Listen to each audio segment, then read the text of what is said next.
Salutations and welcome back to the Lumbertron Podcast. I'm your host and handsome man, Tyler Woods. Today's guest is Randy Toroni, freelance illustrator and an amazing artist. We actually went to art school together back in the day, and we spent an hour catching up talking about college life, work ethic, and space dinosaurs. As always, if you have any feedback or comments about this episode, please send them to lumbertronic@gmail.com. I hope you enjoy this episode. On to the story. Today's guest is Randy Toroni, independent artist, illustrator, and creative mind extraordinaire. So, welcome. Yes, thank you. I'm glad to be here. Yeah. So tell me about your history with art. Have you always been an artist? Have you always been a creative mind? Yeah, pretty much. I started drawing when I was probably 2 years old or something. I just remember me and my brother were in like diapers crawling around on the ground, and my mom would draw dinosaurs and stuff for me with crayons on the chalkboard, and I just got obsessed with it. And the first step was I had to add little sharp teeth. Oh, of course. They have to be fierce. Yeah. Even if it was like a brontosaurus or, a leaf eater, had to have sharp teeth. Oh, that's fantastic. So you did you go to school for art? I say this like I don't know. But yeah, so where did you go with your art? Well, as you know, we both went to Digipen together. Yeah. Let's see. My art journey, I guess I'll just start at the beginning for when I started to do it. Essentially, when I was in high school, well, let's see, 8th grade, like around 8th grade is when I started to realize that I had, like, I don't know, talent or something, or skills that I could use maybe. Like, there was like this maybe thing where I could maybe use that to go somewhere with my life. And so I took that, and I had some guy tell me, I had a teacher tell me that I had like college level drawing ability when I was in the 8th grade. And of course, that totally wrecked my, I wish he never told me that. Yeah, that inflate your ego? Yeah, it poisoned my ego is what it did. I think I was really trying, like, really hard until that happened. And then it took me probably till, like, my freshman year of college to realize that I really needed to really, really try at it really hard. Because there were all these concepts that I wasn't getting, like color theory and painting and all this stuff. But anyway, I guess I gotta skip ahead. But after high school, I didn't know what I was gonna do with myself. I'm from a conservative family, so it just made me think instantly that maybe that wasn't a great choice. Yeah, what did your parents tell you about artists as you grew up? The same thing everybody's told. Starving artist, same thing. That's the same thing everybody is told. So anyway, I had to do it anyway, though. I realized that when I got into college. I went to community college before I went to Digipen. I went to 2 years to a school called College of Redwoods, and that's where I got my shit together. Like, after high school, I didn't know what I was going to do with myself, so I kind of figured my direction out there. And so when I met you, I'd already been in college for 2 years, and I, at that point, was already, like, super focused, and I just wanted to go and do whatever it took to go to the best school that I could possibly go to for my education. because in my head I was gonna work extremely hard and no life at whatever I was gonna do. So I wanted to do what I want to be in the right place and put my efforts in the right area. And so then I left DigiPen after 2 years. I went to DigiPen, and I kind of learned. I thought when I went to DigiPen I wanted to be a 3D animator working at like Pixar or something. And then I realized being there, you get like a real broad spectrum of things. You get to try out everything.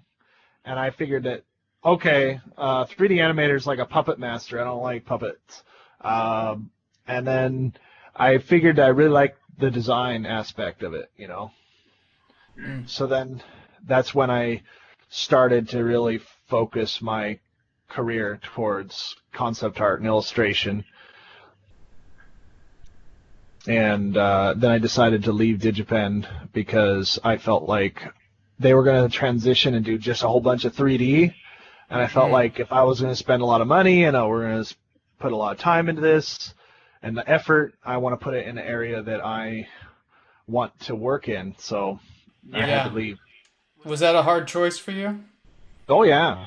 Yeah. Like, I feel like my friends at DigiPen, like the people that I was in there with, I felt like we were in the trenches. Like it was like a real war, and we were trying to survive it. You know. So I felt like we really made some good friends doing that. Just something that's I've never, after I left DigiPen and I went to other places, I never did get that camaraderie ever again. I never did. I still talk to the people from DigiPen, like every time I talk to them, it's like we haven't seen each other. I mean, it's almost like we just talked to each other like it was like we were still at DigiPen. Yeah, that connection is still there. Yeah, I still feel like we haven't really aged and that much, and we still have a lot in common. And we went through a really hardship together. DigiPen didn't give us any leeway. Gave us no time for a life, nothing. So in that way, it was good because it really made you really focus, and it made you really think about, do I really want to do this? Yeah. So where did you go after DigiPen? I transferred actually. I actually went back to the CR at College of Redwoods for one semester because I needed credits. I did not have enough transfer credits for, like, I didn't want to go to an expensive art school and take English and take math and science. So I went to College of Redwoods to get my GED stuff out of the way.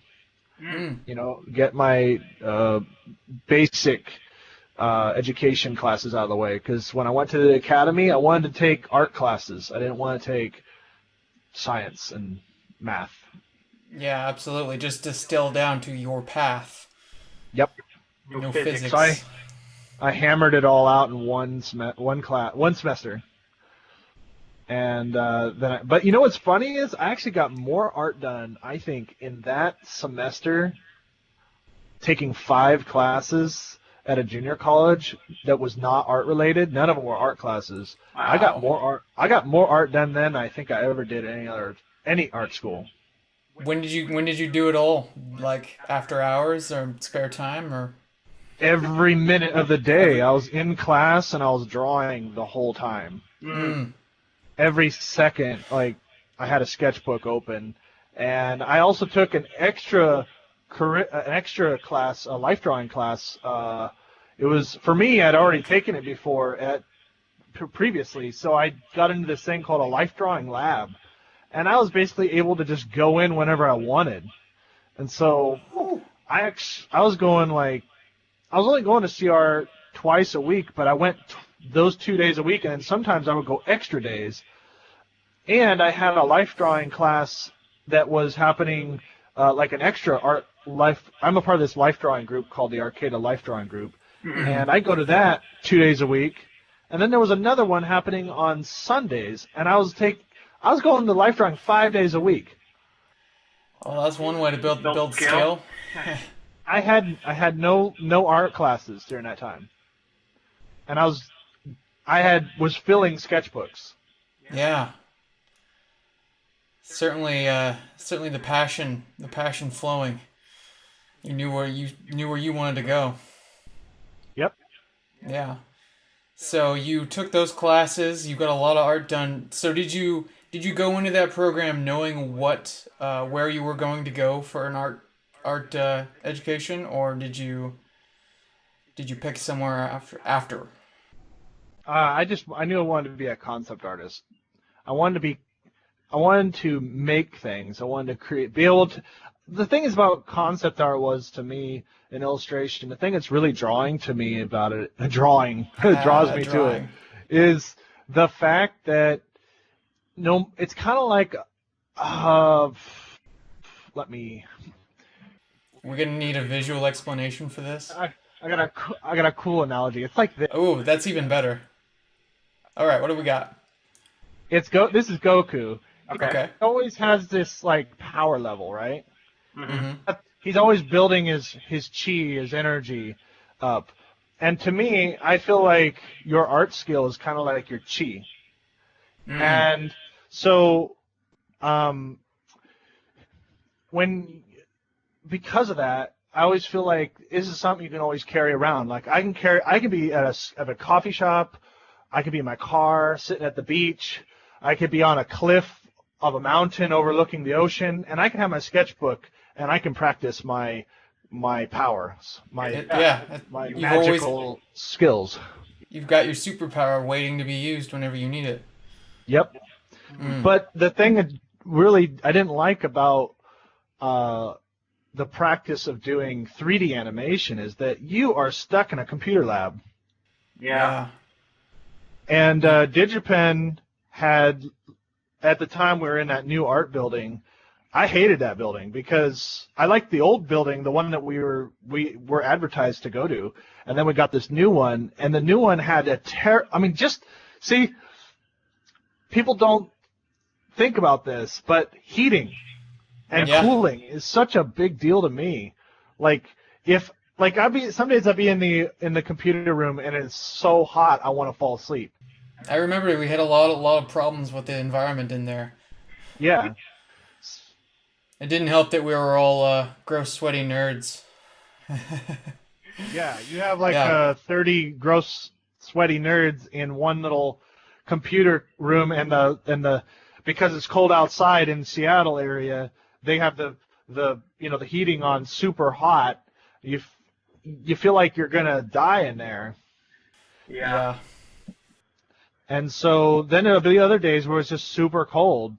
They just didn't get the temperature right. I don't know, just things like that. Mm-hmm. In the computer, you're just gonna be in a computer room environment. I don't know. Yeah. I just feel like if you have the ability to go somewhere else with it, like you can.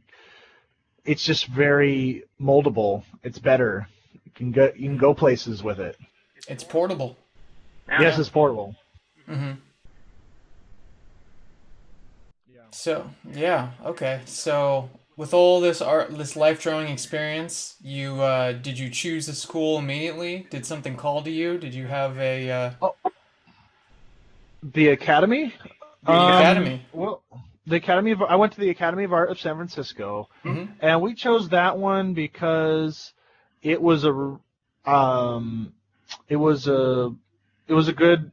actually decently priced for an art school. Like, at the time, I was thinking I wanted to transfer from DigiPen to like Art Center or something, but Art Center was like, my God, like out of this world expensive. Yeah. Like you're gonna buy a house expensive, you know? It's like, gosh. You know, you could go to one place for $150,000 in 4 years, or you can go to a different one for $350,000 or $400,000. Yeah. What? How deep do you want to dig the hole? Yeah, so I was just thinking, well, it's better to go, like, I'm just going to work hard wherever I go. I actually was teetering on the point of not even feeling like I should even go to college because I was working hard enough as it is. Yeah. The work ethic that you've cultivated, I imagine, definitely didn't look like an issue.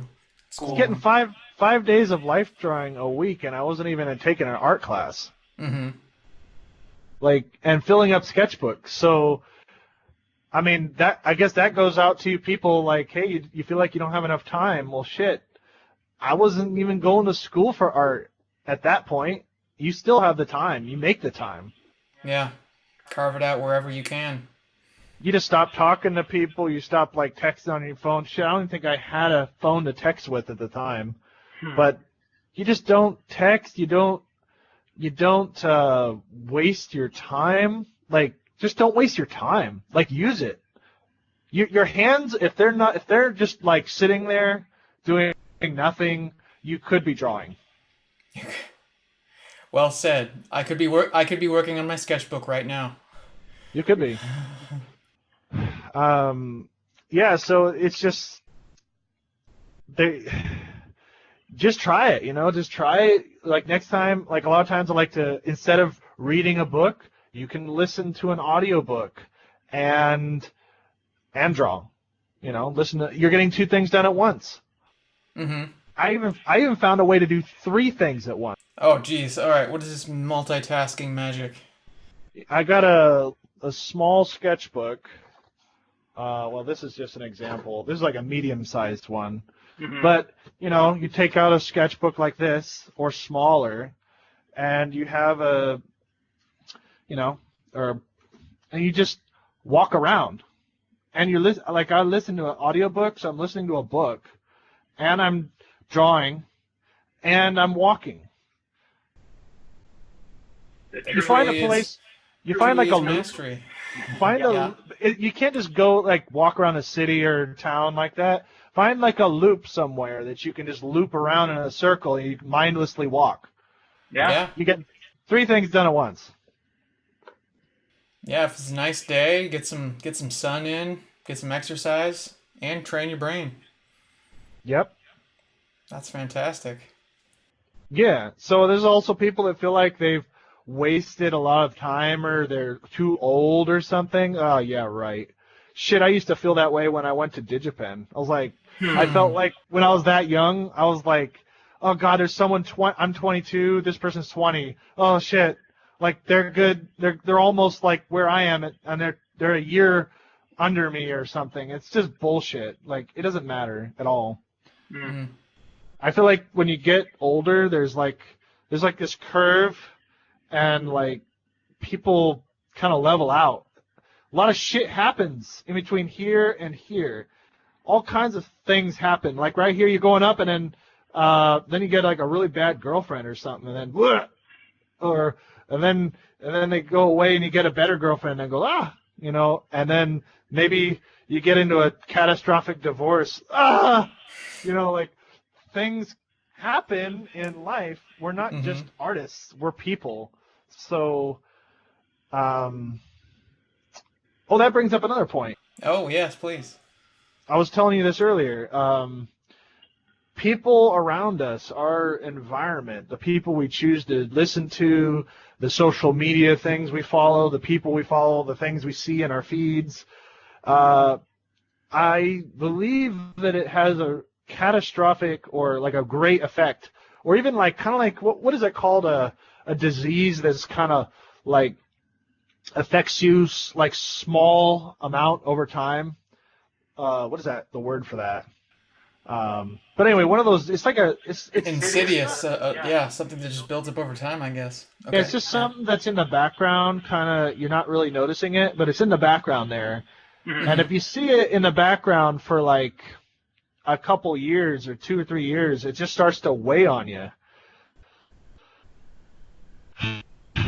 And so that's what I believe, too much of this, too much, just taking in too much crap is just putting out crap. It's making you when you bring in negative, it makes you negative, and then you feel negative, and then it maybe depresses you, makes you feel like there's no point, and just wrecks your attitude and your outlook on things, Yeah, I am the product of all the things that I take in on a daily basis. If those things are negative, then what kind of thoughts and habits am I going to build in my own life? So, yeah, replacing that background noise with something better is probably ideal. And so what kind of steps do you take to live in a more positive life?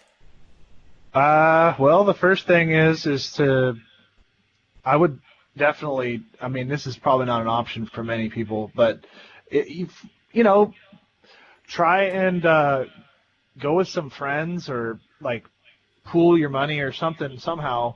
Try to travel, try to get around and see other way people are really living their lives. Maybe even just go to your neighbors and hang out with your neighbors. Just like go somewhere else besides the same spot you're always at, and go see that when you talk to people around you, your things are not as bad as maybe they're being portrayed. And also self-censoring. You have to censor the bad. You have to, if you want a happy life, you have to just kind of filter things out.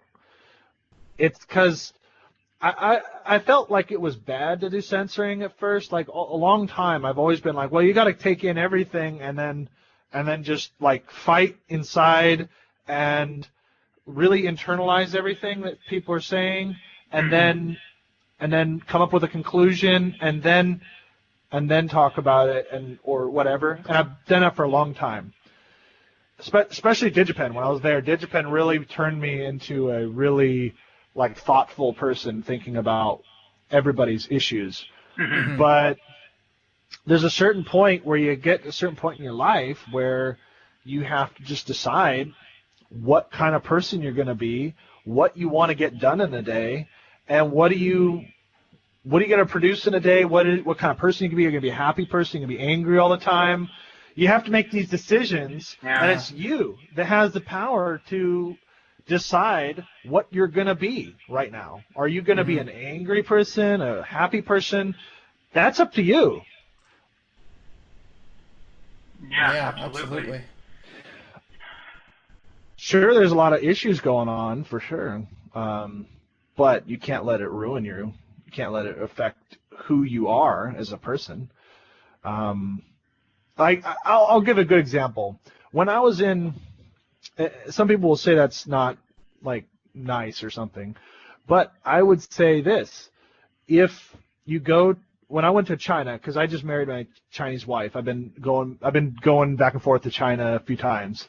Oh man, that's fantastic. Yeah. 3 years ago, I went to China. Was there for 2 months. Got to see all of China. Went to the Great Wall of China. Got to be in the poor areas and the rich areas, and just to see like a lot of China.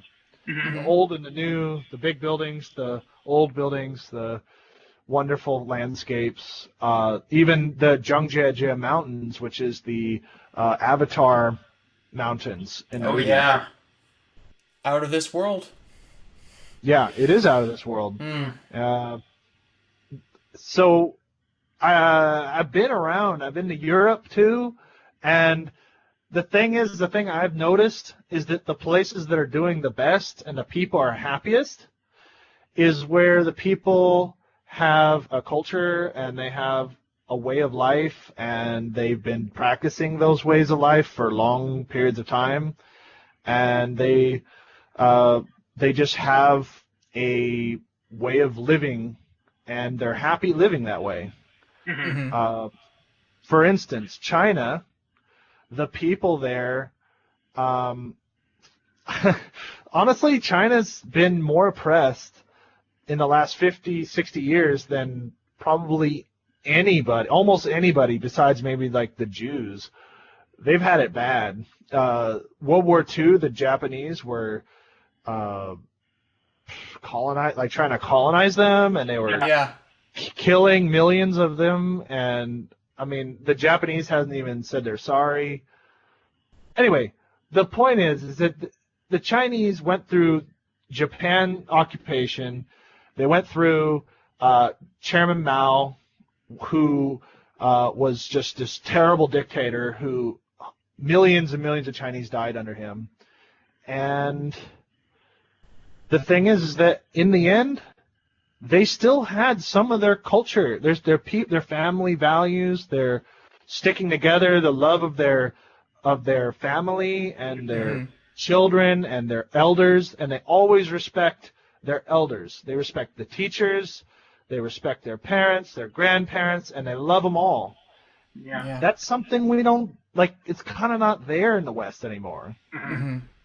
So when I see them going through one of the worst atrocities ever, and now they're second most powerful country in the world, look, it's built on the Chinese family. It's built on they're just doing what's right. They're taking care of their people in the right way. It's not all government. It's on the backs of the family, the Chinese family, and the culture, the value structure. And so when I see that, I say, well,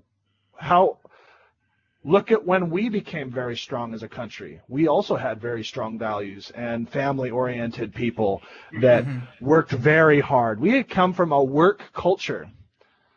My aunt and uncle, they're from that culture, and like if you have a job like mowing a lawn, you're like an honorable person because you're at least working. You know? And to a millennial, it's like that's like a disgrace, you know. So did that definitely imprint a lot on you growing up in terms of your work ethic and how you thought about? Yeah, I've actually had a kind of a hybrid life. I've experienced all types of life.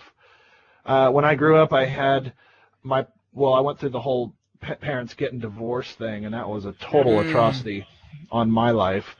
When I was like 9 years old, around 9, my parents got divorced, and they were really quiet about it. They didn't want to be open about it, but it still happened. My parents got separated, and I couldn't see my dad for like 6 months at a time sometimes, and it was just damaging.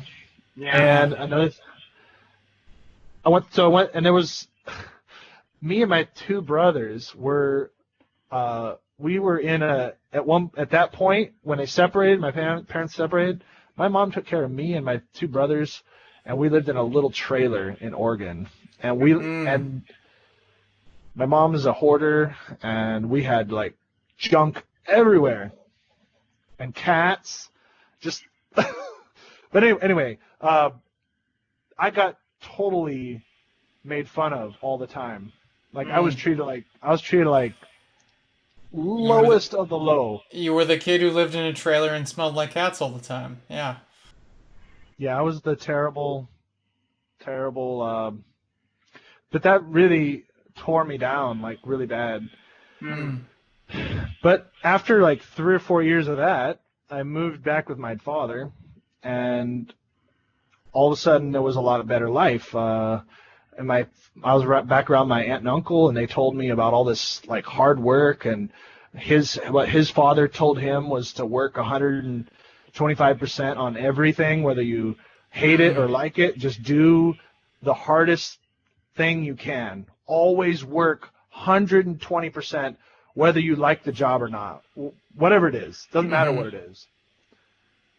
So that's the kind of like.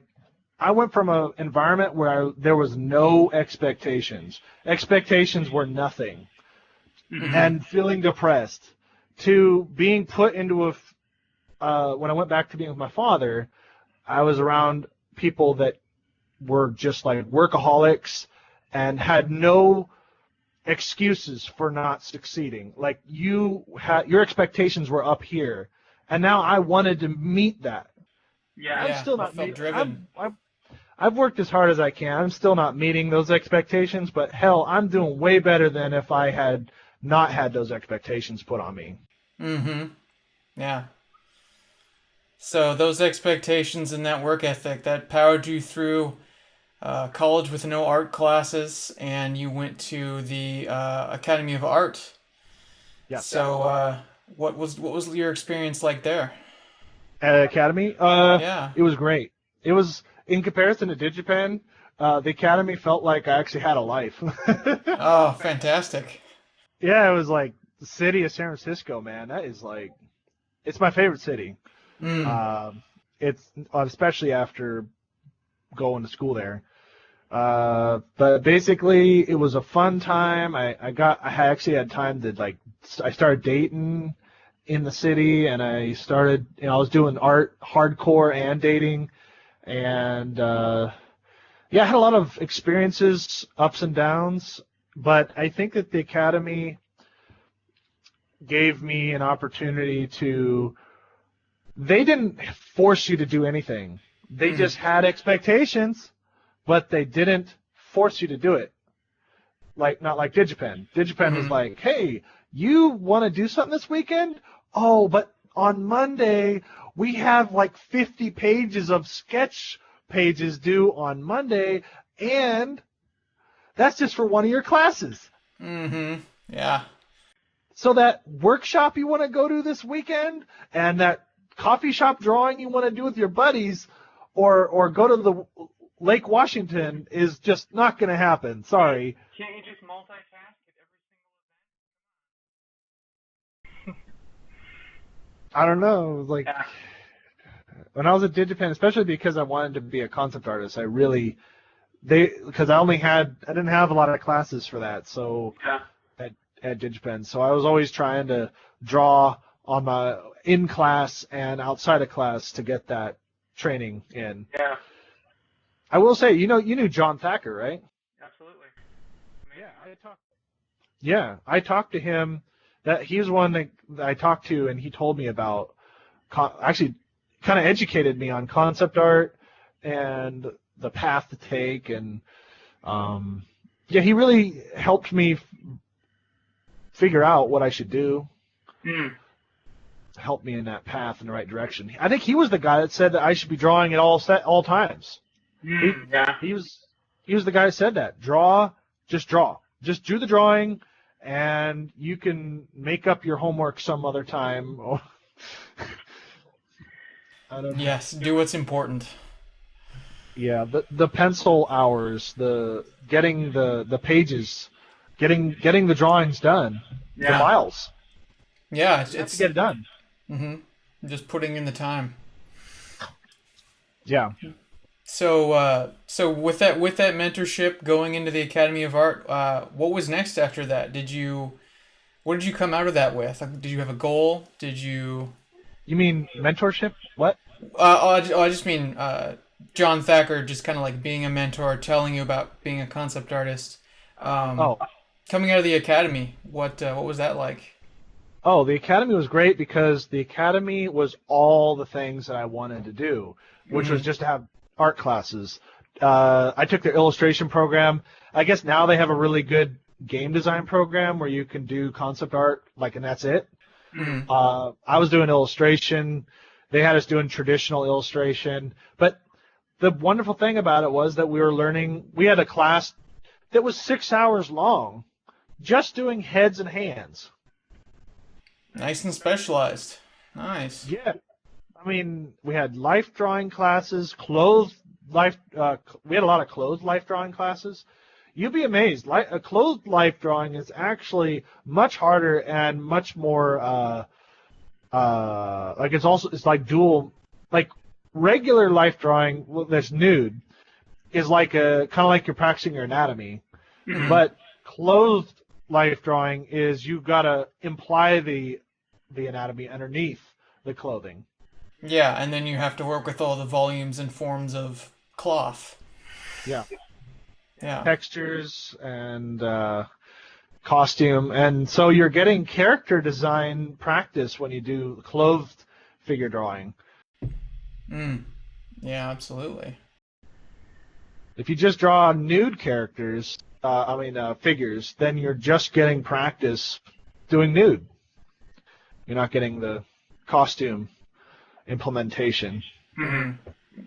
Yeah, that's only one piece of the puzzle, just one tool in the toolbox. I will say this about the academy though. I feel like wherever I've gone, it doesn't matter what school or wherever I've gone, I don't think people should worry too much about the competition. Like, the competition is absolutely insane. Don't get me wrong. But worrying about the competition isn't going to do anything for you. It Absolutely. Yeah, worrying doesn't help anyone. There's always been a lot of competition. Mm-hmm. So what I would say is just look at yourself and be like, okay, there's a competition with myself to see, I want to be up here. Am I getting there? That's all you should care about. Mm-hmm. Because the comparing yourself to other artists doesn't do shit. It just doesn't help. It just makes you feel bad. Yeah. Comparing myself to others is the best thing I ever stopped doing. Yeah. You will never be happy doing that. Mm-hmm. So what does life look like for you now as an independent artist? What do you do? Where does your art go? Who do you art for? Oh, well, for me particularly, I work on a lot of different clients. I work with a lot of different clients as a I work as a freelancer, and so yeah, I work with a lot of different kind of people. Whether it's a game company or mostly freelance clients, just people that want me to do work for them. Yeah. People that got projects or whatnot most of the time. Mm-hmm. So did you have to go and form a lot of those contacts on your own? Was that difficult coming out of the academy? How did that process even start? I think that's probably one of the biggest problems for artists is they have no idea what a train wreck they're in for when they graduate. Most people do not have most people don't have the connections to get them a job right away. I guess the best way they could do it is to maybe do an internship, get some work experience, do an internship. There's a lot of countries that are doing it better than we are for that. Like when I was in China, I actually taught a class at the China Academy of Art it was just a seminar kind of thing. But when I taught that class, when I taught that class, the thing is, what were we talking about there for a second? I just lost my... Connections and how other companies do it better for getting a job. Oh, yeah. Okay. So the China Academy of Art, they actually have a special program so that their school owns several game companies. And they have the game companies on campus, and they just have like this system where they have the top students get into the game company and actually physically working in the company as an employee. They're actually getting game titles. They're shipping game titles that are on the market right now that you can buy. And they didn't even graduate yet. So that's a big advantage. Yeah, absolutely. I think that's kind of like, what's the word? Apprenticeship, where that wisdom and knowledge is just passed down, and you don't have to fight to be a lowly intern. You actually get some experience. Yeah. Whoa. Did you want to ask me about my book I'm working on? Well, yeah, naturally. These people need to know about what Randy Toroni's up to these days. Okay. You're asking me about freelance and stuff, but yeah. So what? Tell me about your book. Okay, I've been working on a book since 2012. I came up with this. I don't know. Like I said, I was drawing like all the time. I was filling up sketchbooks, even when I was in school.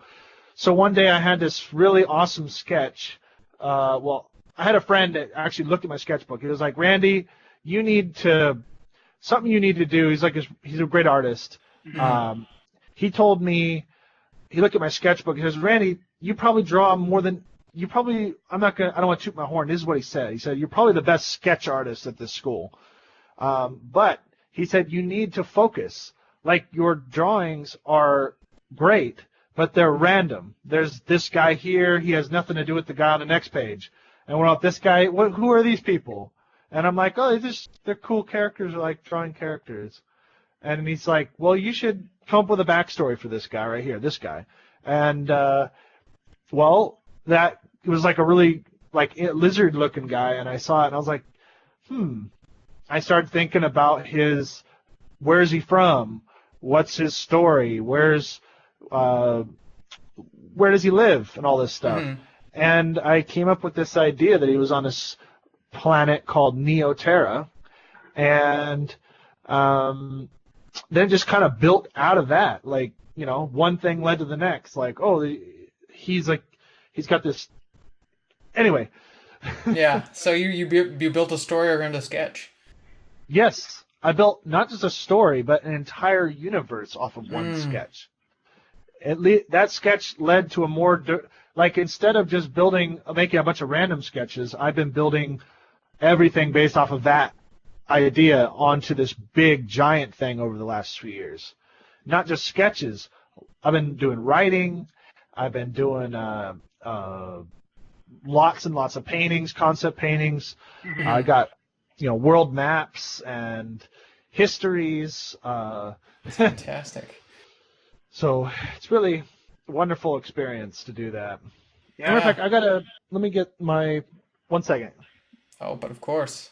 I actually have for you this is just a mock test book. I have it's not done, but I wanted to see what it looked like in book form. Yeah. But I have it right here. See? 7 years in the making. There we go. Terra.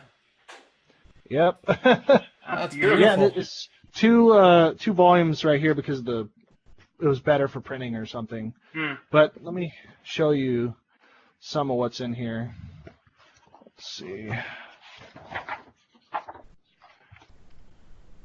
Oh man, yeah, that is fantastic. We got some story. Yeah. Yeah, this thing's been in the works for a long time. Let me see. Ooh, there's the planet. Nice. And let's see. Now, do you have the sketch that started it all? Is that, I do. Somewhere in the book. I don't know. I still have that sketch. That's good. I preserve all my sketches because I use I love getting the best quality paper possible for drawing. I just believe if you're going to draw a good drawing, you should have every advantage to your. I feel like if you have good materials, you don't want to waste them. Yeah, it's true. You want to make something good with it. You don't want to waste it. And I feel like the fact that you don't want to waste the material, it means you don't want to waste your time, which is even more valuable than anything. Yeah, it all comes back to time. Time is the most valuable thing. Yeah. Beautiful. What a world. Yeah. And I got another one that shows where the creatures are, where their empires are and stuff. And I mean oh, that's great. The dinosaurs have never gone. Yep. Yeah.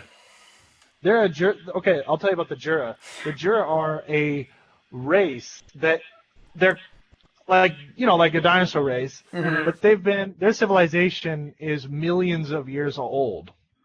Like, if you can imagine Earth, another Earth that had still had a lot of the greatest creatures that had ever lived. But imagine if they had become sentient and they had cultures like we did, and it lasted for their cultures had gone up and down for the millennia, for millions of years. Yeah.